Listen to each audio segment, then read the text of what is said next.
And I got a lot of pushback on social media for it as well. It's hilarious. Did rather well, but also many questions about this. So there's this idea of the window of tolerance. Now, if you're on camera, you'll be able to see me do this with my arms. It's a sash window, right? This is the open part that goes up and down like a sash. If you can imagine a sash window, if you're listening to this.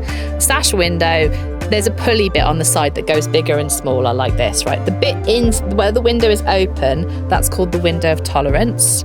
And that's the bit where we are calm and alert. And when we're calm and alert, we're able to attend to things that are not of our choosing. And just the levels of ADHD, they're basically saying that it is actually massively underdiagnosed in this country. Contrary to what you hear in the press and the media and on social media, it's actually massively underdiagnosed in this country. And also we have a very low number of people who are being medicated for it as well. Not everyone who has ADHD is medicated.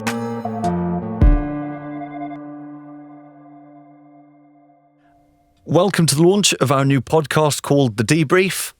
This is the first in our series of debriefs with experts who we've had the privilege to engage and work with to deliver keynote speeches on a range of childcare relevant topics. Our aim here is to re-engage the experts and bring you the key takeaways from each event that we host. We want to unpack the themes, principles and theories raised within each keynote speech for both those who attended and those with a genuine interest in the latest thinking in the early years space. Catrina is our guest keynote speaker today.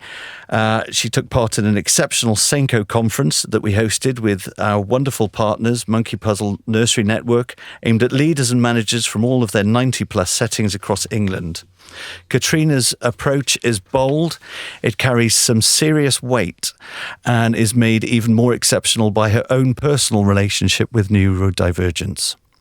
This brings both first-hand relevance and a warmth for the subject that carries far and wide. Catrina, you've made a substantial impact on socials with your brand of personal and theoretically backed content. Your presence at our event was lively, direct, and incredibly informative. Thank you. Welcome to the show. I suppose you'd call it a show. Yes, it is. It's a show. It's marvellous to be here. Thank you, Paul. No problem at all. So for those who don't know you yet, what drove you to become a voice? What is your background and why have you given yourself over so fully to this area of child development? Thank you for asking me that. Yes, so I come at this from two kind of directions. Firstly, I'm a neurodivergent person. So I have a diagnosis of bipolar, dyslexia, and also have traits of ADHD, auditory processing disorder, and dyspraxia. So in case you're counting, that's 5. Wow. And in case you didn't already know it, which I know you do, that's not that unusual. So my own experience through education was a bit ropey at times, but I really wanted to go into education because I wanted to become the teacher that I needed.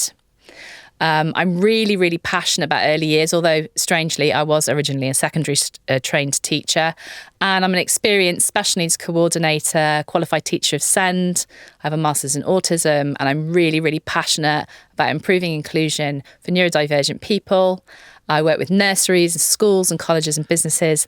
And I always say this over and over again. I think early years, if we could get that right, it makes such a massive difference.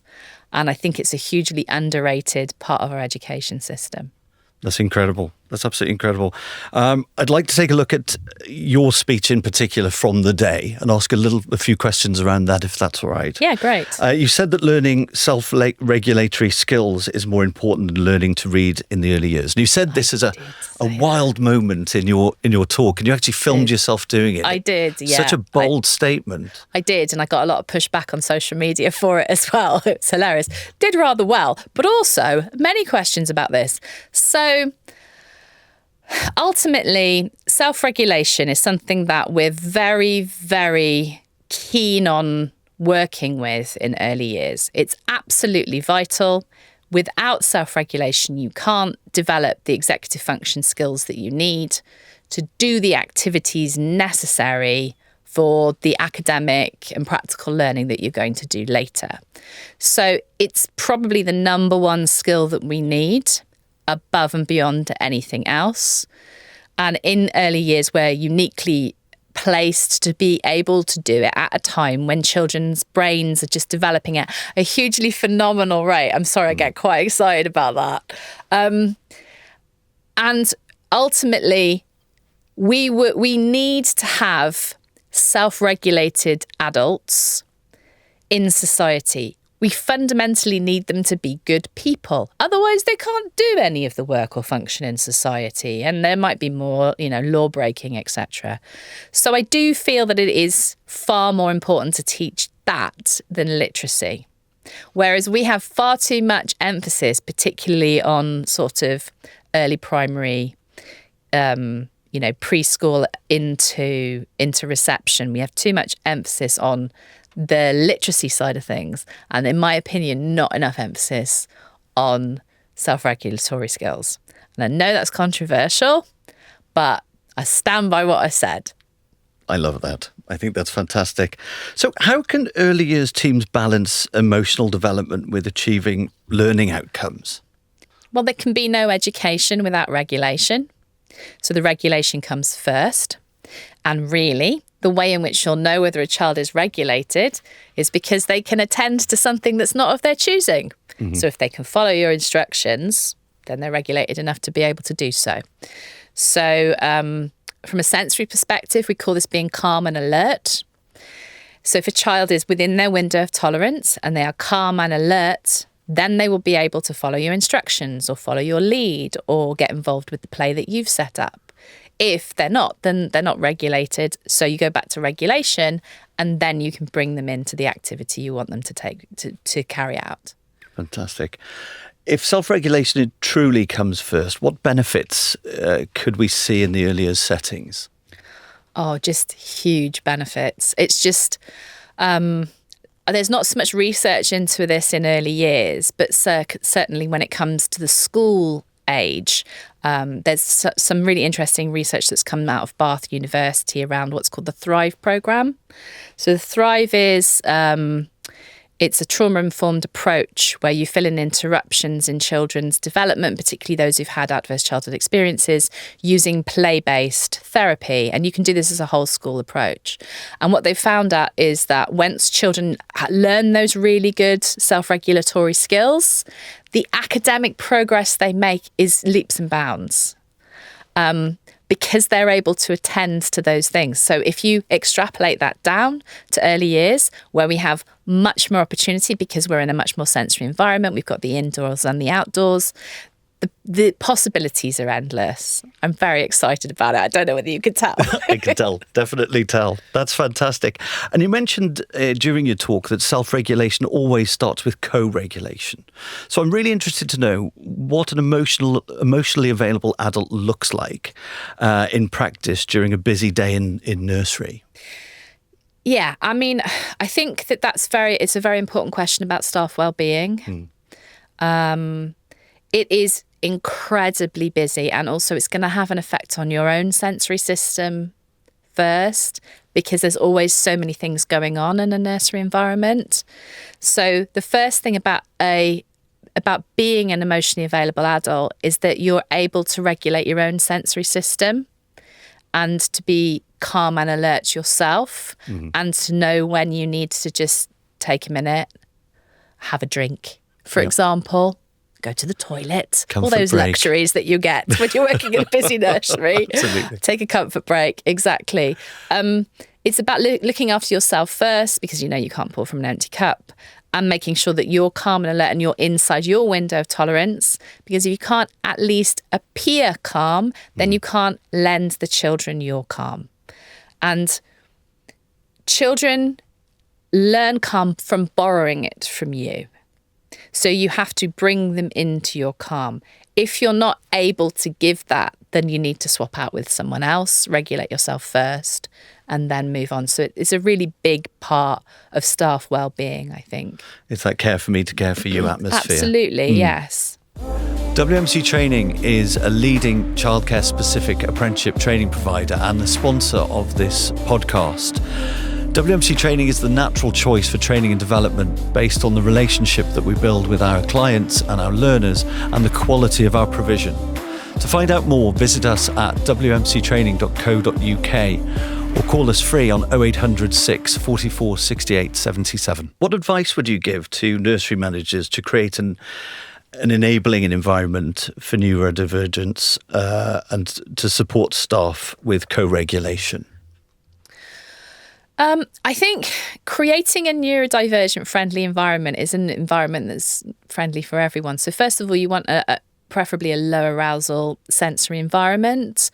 I've seen some amazing developments recently in some of the nurseries and preschools that I visited, where there's a big move towards more natural materials. Yep. In a lot of nurseries. And that's fantastic, because not only is that like the human mind and brain evolved in the natural world.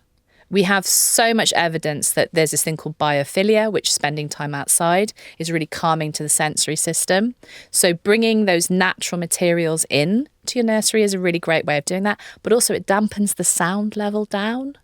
So if you have things like you have your displays on Hessian backing or cork backing, because of the natural material, it absorbs some of the sound, and children do like to use their voices, and they're not necessarily always indoor voices on the inside. So, and that's a sensory environment that is going to benefit everyone. So what was the second part of your question? I think you've answered it, really. I think it was sort of creating that environment and supporting co-regulation. Yeah, I mean, I think that another thing is we do need to look after our staff. Like, I don't need to tell anyone listening, but nursery staff are totally worth their weight in gold. And those early year practitioners, I am always hugely impressed by the level of knowledge and care that is given out by these people on a daily basis. It's not always the best paid job. And in society, it's not seen as being so much of an aspirational job, you know, unfortunately, because I think it's brilliant personally. Yeah. I think it's fantastic. I love early years, as you can probably tell. So it's about saying that your staff have value, but also understanding that they'll have different sensory needs. And that's something that I think the nursery managers could certainly take note of. Yeah, I certainly take your point. You know, we look at the sort of the recruitment gap for the sector, and we constantly hear, you know, I could work at Tesco's and earn the same, have fewer hours, etc., etc. But it's really that passion, isn't it? It's that drive, it's that willingness to engage and to go on that journey as you have, which is to, you know, push yourself into, you know, further and further along within your career.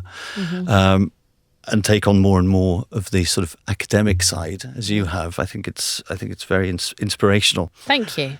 Can I ask you, are there any funding options available to settings to support neurodivergent staff at the moment? There's not. Okay, so there is something called Access to Work grant. It's not specifically for neurodivergent staff, but it is for people who would fall into the category of disabled. Now, it's controversial. There are a lot of neurodivergent people who do not consider themselves to be disabled. I personally do consider myself to be disabled because I go with the social model of disability, which is that I am disabled by the fact that I have to live in a neurotypical world that wasn't cut out for me. And it's very much that way round. The world isn't cut out for me, not the other way. But it makes sense to build the world for the 80% rather than the 20%, because 20% of us are neurodivergent. So, but the member of staff might not consider themselves disabled. So that would be a conversation to have, and it's about building relationships. If they do and they want to have some reasonable adjustments, there is a grant available called Access to Work. It's up to £62,000. It's definitely worth applying for. It is a very weighty document, and even though I have a master's degree, I had to get my PA to help me fill it out for me because I didn't really understand lots of it. So you will need some help with it. It also takes 6 months to get the money through. If you have a brand new member of staff, I think I'm right in saying that at the beginning of their first 6 months, then the money comes directly from the grant. But after 6 months, you have to claim it back. But you'll get 100% of the money back. And it can be anything from transport to work. Like, for example, if somebody needs a taxi because they find public transport overwhelming for whatever reason, or if they need, standing desks for when they're doing their written work, if they need accessibility tools on their laptop, you can get ADHD coaching, which is something that I had, which was very useful. Time management, there's all sorts of options available. They do it once you get to the assessment process, it's very thorough, it's extremely good. I would definitely recommend it. But up until that point, it takes about 6 months and you might not even know what help you need. But they say to you, oh, we've actually got this and this and this. And I was really surprised by the options that are available. Amazing. That's really practical advice for anybody listening who feels that they might need some support there. So let me ask you, do you believe that co-regulation is something that should be formally trained, or is it more about staff culture and self-awareness? Oh, well, ideally it would be both. So I do think having a good understanding, early years practitioners have amazing understanding of child development. Like I said, I'm always blown away by the level of knowledge when I go to settings. But understanding specifically how the sensory system works and how it develops in young children would be hugely beneficial. So seeking out that kind of training would probably be hugely helpful. But I do also think that it is part of the culture. If we put regulation first, we do better in education, we do better in physical development, we do better in those really useful life skills that we're trying to teach the children.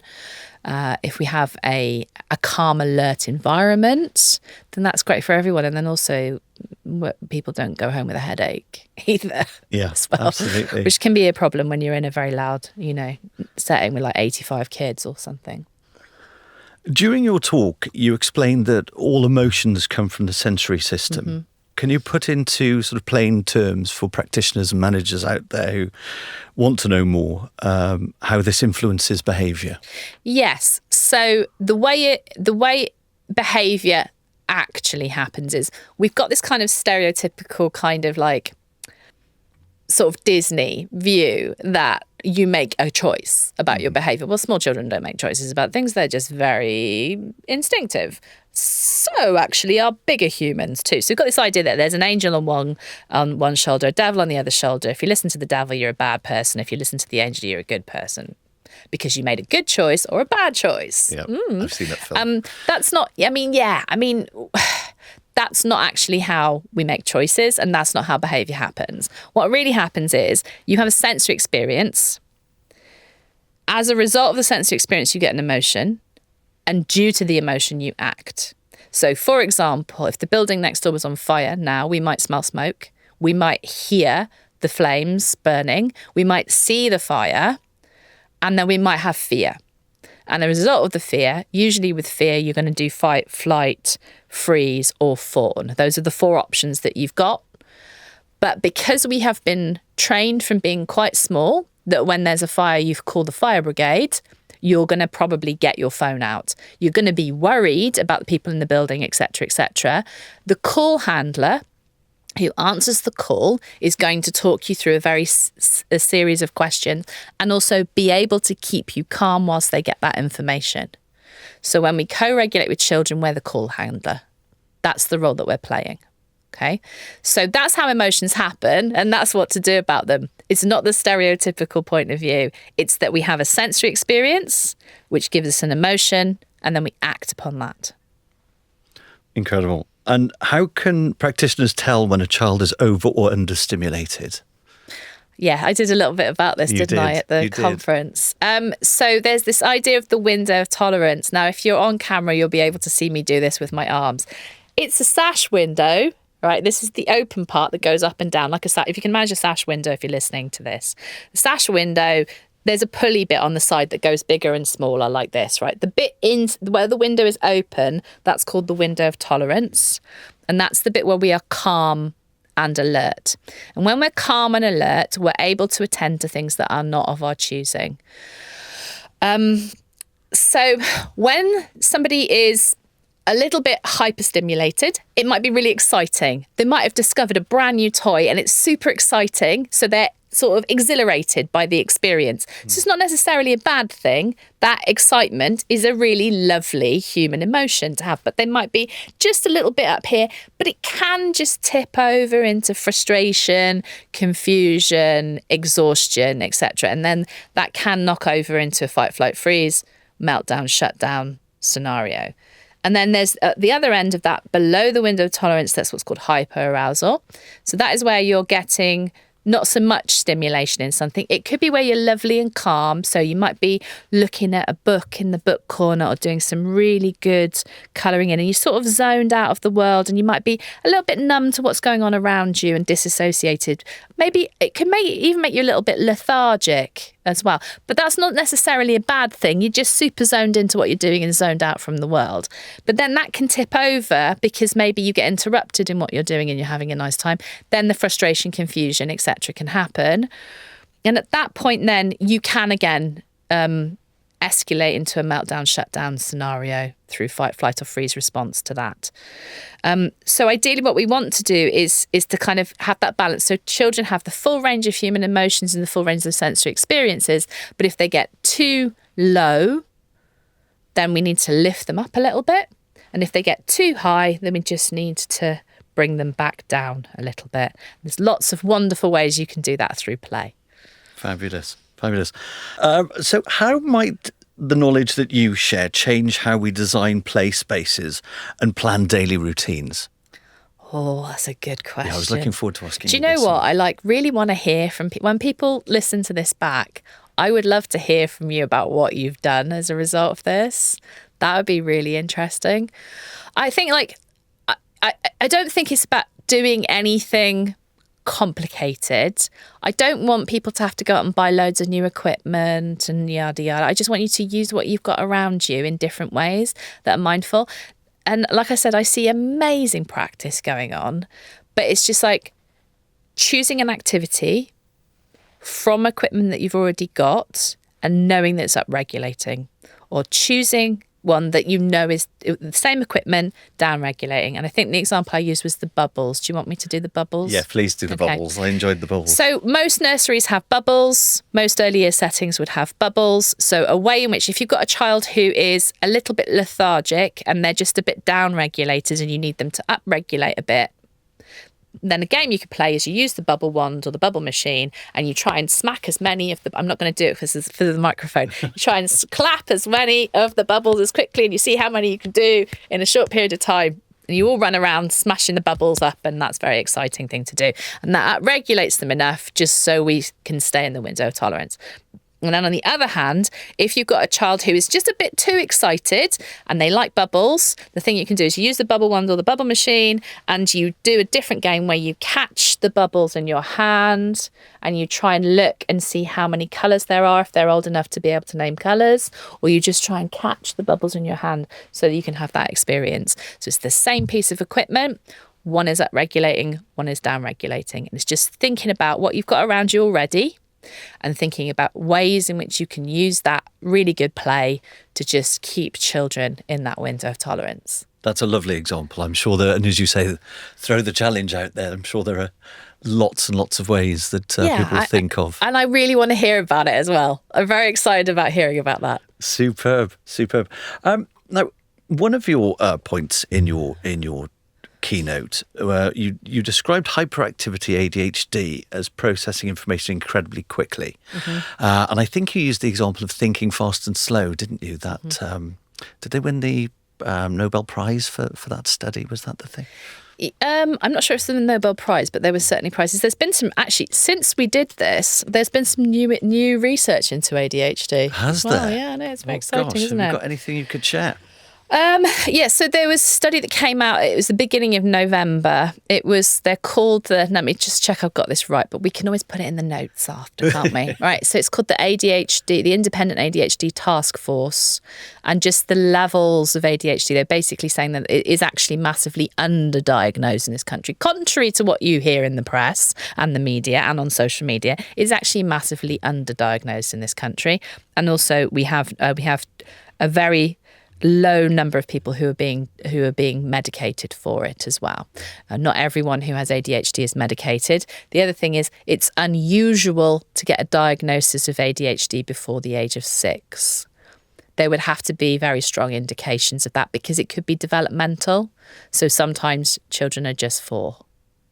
Do you see what I mean? Yeah. So there would need to be really a family history and some really significant indicators of it.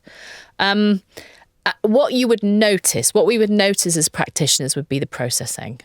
That's the thing, probably the number one marker that you would notice is that a child may process information incredibly quickly or go off on a massive tangent. So you're in the middle of explaining a craft activity to them and you haven't even given them a pen and somehow they've finished the whole thing. And I think you said whether or not it's correct is a different whether different it's matter. correct or it doesn't matter because the thing, neurodivergent people generally will process information more quickly, more slowly or differently. So the example I always use is more quickly, you haven't even finished the instruction and they've already done the task because they know that we put the plates out at this time because it's snack. So you said, could you put that? And before you said plates out, they've put all the plates out, sort of thing. The second one is more slowly. So you ask them a question at like 10:15 and at 2:45 they come to you with the answer. And that is no exaggeration. Sometimes it can take people hours to process the answer to the question. Very often, if it's children, particularly older children, I would say, really, so sort of like the 4-5-year-olds in this age range, older, if you see what I mean. If they're taking a long time to process information, then there could be a processing difference, which not on its own, but could be one indication of neurodivergence.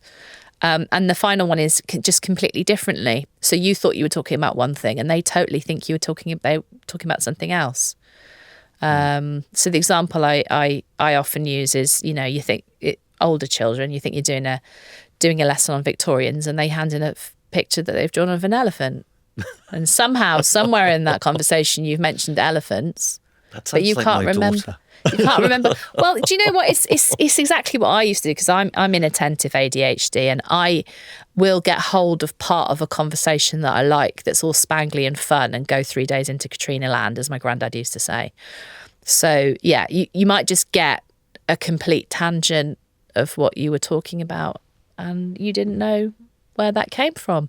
But it will be in there somewhere and to them it was important. So how can early years educators adapt their practice or environment for children who process fast but may miss key details?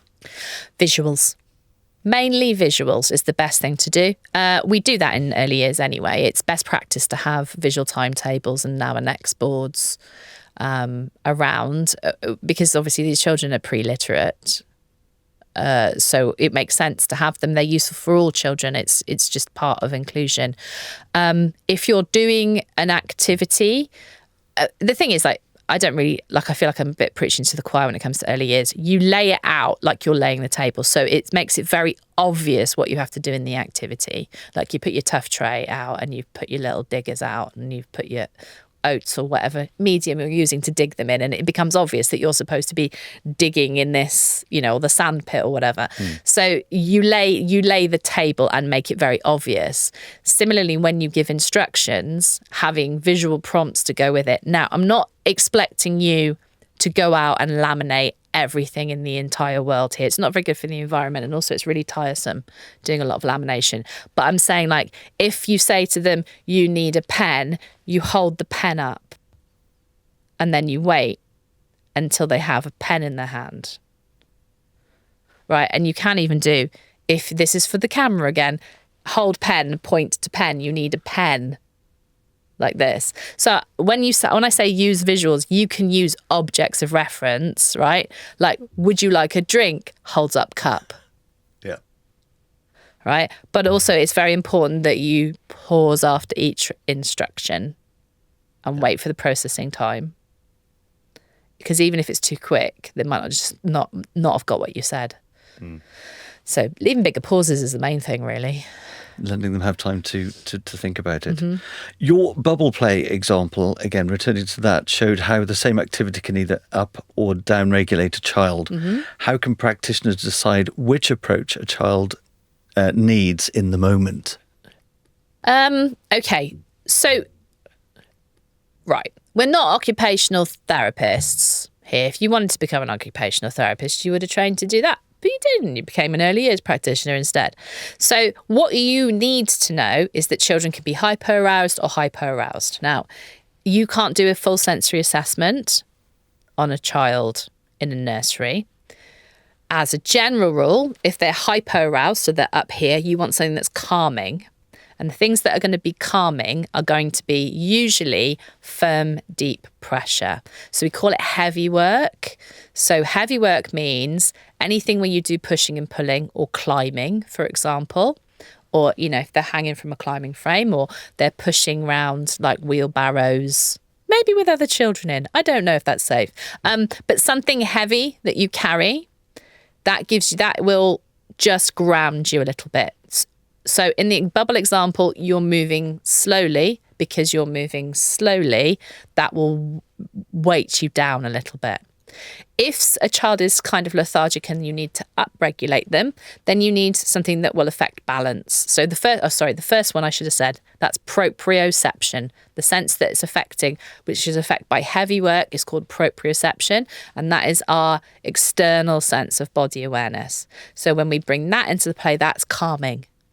Right? So, for example, massage, but you can just give a child a hug, for example, right? You can just mash up gently on the shoulders or something like that if you think it's appropriate and you're comfortable doing so. If a child needs upregulating, however, you want to ignite the sense of balance, which is called the vestibular sense. So that is any quick movement that you do. So swinging, skipping, running, but running particularly in circles is good. Doing a little circuit around something, doing something quickly. How quickly can we give the plates out? How quickly can we give the paper out, etc. Anything where you move quickly for a short period of time. And what is key in both cases is you only need about 5 minutes. 2 to 5 minutes of doing that activity is enough to regulate the sensory system. And we call that meaningful movement. 5 minutes of meaningful movement will reduce self-stimulating behaviour by 65%. So it's extremely effective, doesn't need to be very long. And also, you don't need to buy anything. You can just do it with what's around you. Yeah. Brilliant. Superb. As we know, the voice of the child is vital. What role do children's special interests play in connecting emotional learning to engagement? I love that question. The voice of the child. Special interests, just to sort of give it a bit of a definition, is something that is a passion that ignites the imagination. And it's particularly amongst children who are neurodivergent. Autistic and ADHD people tend to have them quite a lot. In ADHD, we tend to call it more of a hyperfocus than a special interest. But they can be extremely knowledgeable and extremely motivated by a particular subject. Stereotypically dinosaurs, but it could be anything really. I mean, it could be tractors, it could be anything really. And those things are just an absolute gift to invite children to give you joint attention. So if you want to do a particular activity with a child because you think they need it for developmental reasons, then doing that around their special interest is what we call what Gina Davis, she's a well-known speech and language therapist, and she does this thing called attention autism. So when you get joint attention, what you need is an irresistible reason to attend. So if it's got dinosaurs in it, it's dinosaur numbers. That's 10 times more interesting to little Sophie than it was previously when we were just doing this is a 3 or something. Yeah. So it gives us a bridge to the learning by inviting the child in with something that is going to ignite their passion and it will be impossible for them not to give you joint attention because it will be so inviting to them. I love that. It's almost like finding their why. Why do I care about this? Yeah, absolutely. Right. And when we want to motivate children, even any small children, I don't even have to be neurodivergent, any small children, everything that you give them, it could be the first time they've ever done something. It's completely new. It's why I love early years so much, because it's an age of discovery. It might be a little bit daunting to them to start off with. And if they see something that's familiar, then it just helps them to bring them into your calm by doing that. And that's what we're all about, isn't it? Absolutely. Absolutely. How can sensory play for regulation be built into everyday practice rather than used only when behaviours present themselves? Oh, yeah, I love that. I think if you think about the rhythm of your day, there's going to be certain times when you need children to become upregulated. So you're doing like maybe a more physical activity or some singing or something. And there'll be times in the day when you naturally need them to be a bit more downregulated, like when it's time to go home, or if you're doing like stories or something. So I think it's about planning your day and thinking, okay, well, we need more energy here, so we'll just do a little bit of upregulation for 2 or 3 minutes. And we need a little bit more calmness here, so we'll just do something that's a bit down-regulating beforehand.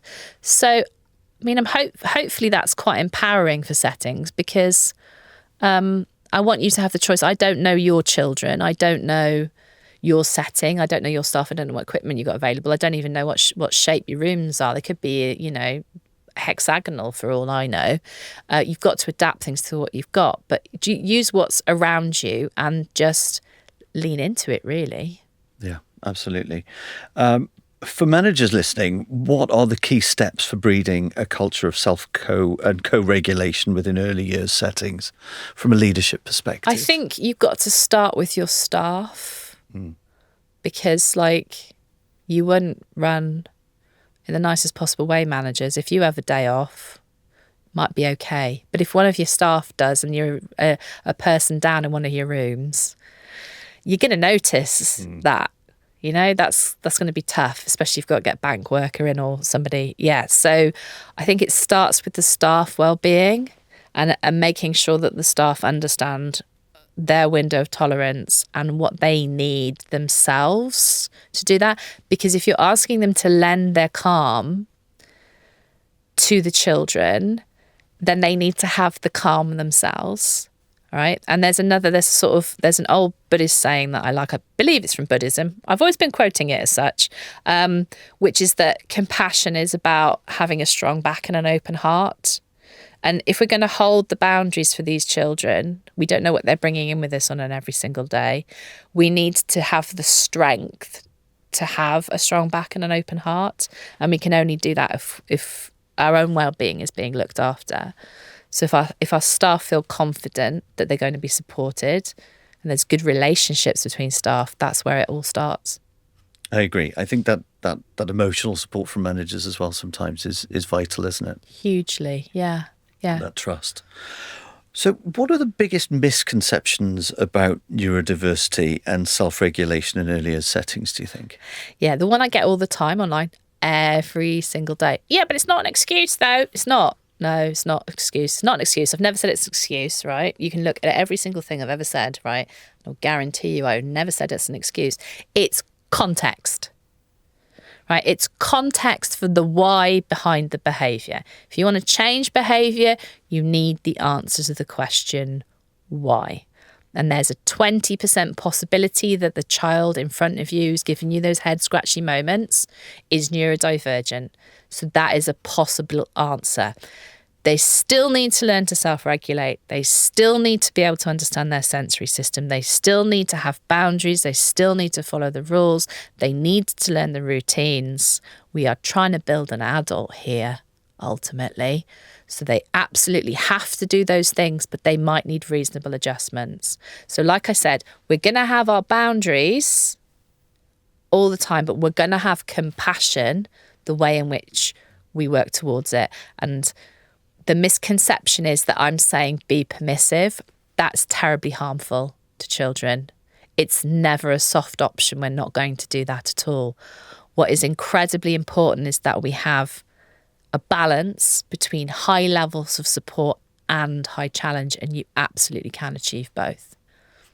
Superb. Okay, so how can leaders recognise or measure progress when emotional growth is less visible than literacy and numeracy? Oh, yeah, that's a good one, isn't it, really? Like I said, it's the little things. Like, you know if a child is self-regulated, that they're in the green zone, they're in that calm alert thing, because they can do things that are not their choosing. So if it's an adult-led activity that they must do, or they need to be led into doing, like washing their hands, right? If they're unable to do that, it's almost certainly, if they've been given all of the instructions and you got the jigs up on the wall and they've been told a million times how to do it, and they can't do it on that particular day, they're dysregulated. So the first thing to do is to regulate them, and then they can follow the instructions. If that's the best test for it, is that they can follow adult direction, really. And other than that, they'll come to you as well. So if you're doing your regulate, relate, restore, if you're doing your regulate, relate, restore, which is called the neurosequential model,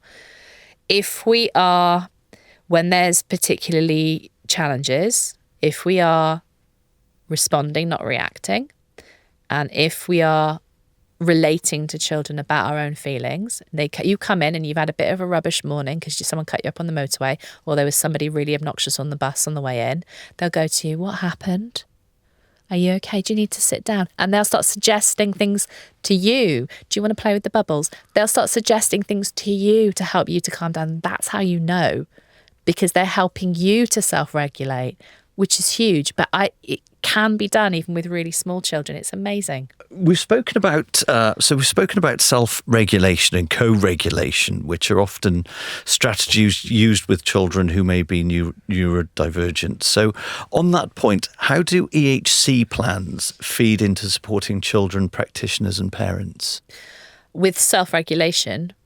Right. So an education, health and care plan is a legally binding document that is available to children in England. There are two criteria for it. One is that the child is not meeting expectation, and the second is that they require support. Pretty broad, really. In terms of where you would, there's a section in it which is the outcome section. That's divided into different areas of needs, so like social communication, communication interaction, and then possibly independence would be where you would put anything about self-regulatory skills. So if the child has an education, health and care plan, it sometimes comes with extra funding. So you could potentially get some staff training so they can do specific therapeutic interventions around self-regulatory skills. And what would happen is there would be an outcome that was based on self-regulation, possibly in the communication interaction section or in the independence section. And then from that, you could have a provision map where you would put in how many hours, what and who, etc., and what you're trying to achieve with that and what the markers of that would be. And how can earlier settings support the EHC plan process? Well, it's a lengthy one, and legally it's supposed to take 20 weeks from start to finish. There are some children who do get EHCPs whilst they're in early years settings. It's a lot of work. It takes around about 30 hours to put all the documentations together. But I think, especially in terms of if there is a question around whether a child is neurodivergent or if they're already going on a pathway, and this may affect their ongoing education, their schooling later on, then it might be indicated for them to get an EHCP. And I think the important thing to do is to make sure that you have evidence for everything. Some areas have these things called My Plans or My Plan Pluses. In some areas, they're called IEP, Individual Educational Plans. It might be called something different in your local authority, so it would be worth checking what that is. And through that, you go through the assess plan, do review cycle, where you set some outcomes, usually 2 or 3 outcomes every 6 weeks. At the end of that point, you would have some kind of meeting, usually with parents or carers, to decide what's going on. If the children, in spite of these extra interventions, need something that's above and beyond that, then you would have evidence for the EHCP, at which point then you fill in the copious amounts of information that you need. You may need to invite other professionals in, like, say, for example, educational psychologist, speech and language therapist, physiotherapist, social care if it's indicated. And then you need copious amounts of evidence to do it. I would just say, get the evidence first before you start filling it in would be the main thing. Make sure you have everything that's on the list. The local authority will provide you with a list of everything that's needed. Make sure you have everything first, then fill the form in. Because like I said, it's hours of work and you don't want to get it turned down. If it does, the parents can always appeal.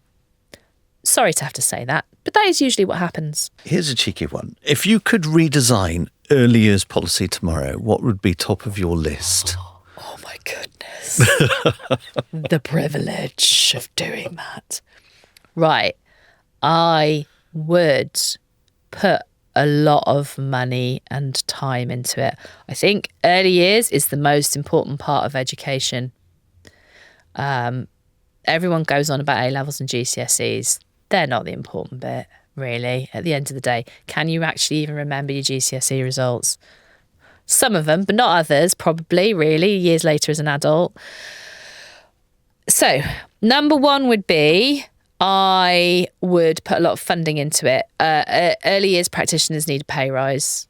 They also need better hours and pensions, and also the opportunity to go through career development, which doesn't take them out of setting.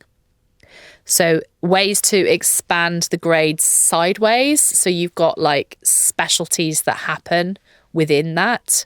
So just improve the professionality. So it's a career that people, because there's a big recidivism problem, isn't there? I mean, there's a lot of people who do it for 4 or 5 years and then, like you said, you can earn better money. So improving the money, improving the conditions, improving the pensions, and then making it much more of a career progression thing. So people don't get taken away from the children, because otherwise you just become a manager, don't you? Mm-hmm. And no offense to managers, they're great. But also you might want to just stay with the kids. So let's give them more CPD in that direction.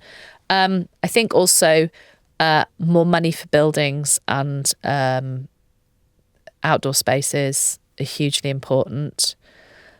I think in terms of the curricula the way it isn't too bad, but probably, you're not surprised by me saying this, there should be more emphasis on the self-regulation as number 1, really. Regulate before we educate would be it. Oh, it's exciting. I could go on all day about that one. I'm going to stop there, though. That's enough, isn't it? Yeah. That's pretty good. So, love that. That would be brilliant. But they're not going to ask me, are they? Really? Probably not. No, I live in the wrong country for a start. So live in Wales. I can't be making English education policy, can I? So what advice would you give to new practitioners or people coming into the sector who need to become aware of neurodivergence? Well, you're lucky because it's a great job. So congratulations on your choice of career, because you're going to love it. It's brilliant.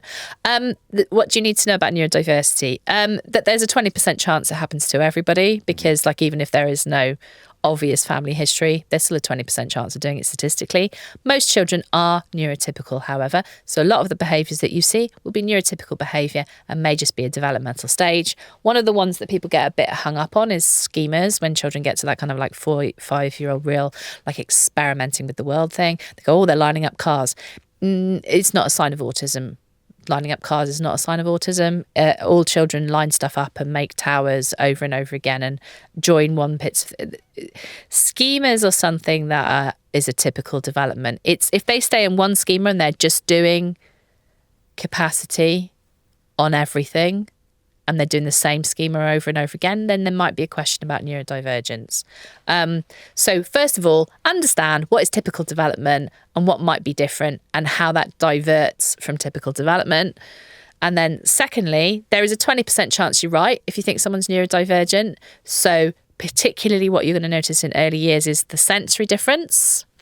And then if you look at your kind of your EYFS levels, if a child has a patchy profile, so they are particularly good physically, for example, but socially or speech language communication is quite a much lower level than their age expected level. If we've got a spiky profile, then that could be an indication. What does a Senko lead need to know that commonly gets missed or overlooked? They've got a lot of work on, haven't they? It's really easy to miss stuff and when you're busy. It's hard to be curious when you are stressed. But I think the main thing is to be curious. And the main thing that gets overlooked is why things are happening when it comes to behaviour. And like I said, because you've got this stereotypical angel and devil view in this country, we tend to think of everything as being a choice, even when it's a small child, and there's no way that they're not lying in bed at night thinking, oh, I know, what can I do? Because they're not Dennis the Menace, are they? Not. So I think it's being curious and asking why things are happening is probably the thing that's most.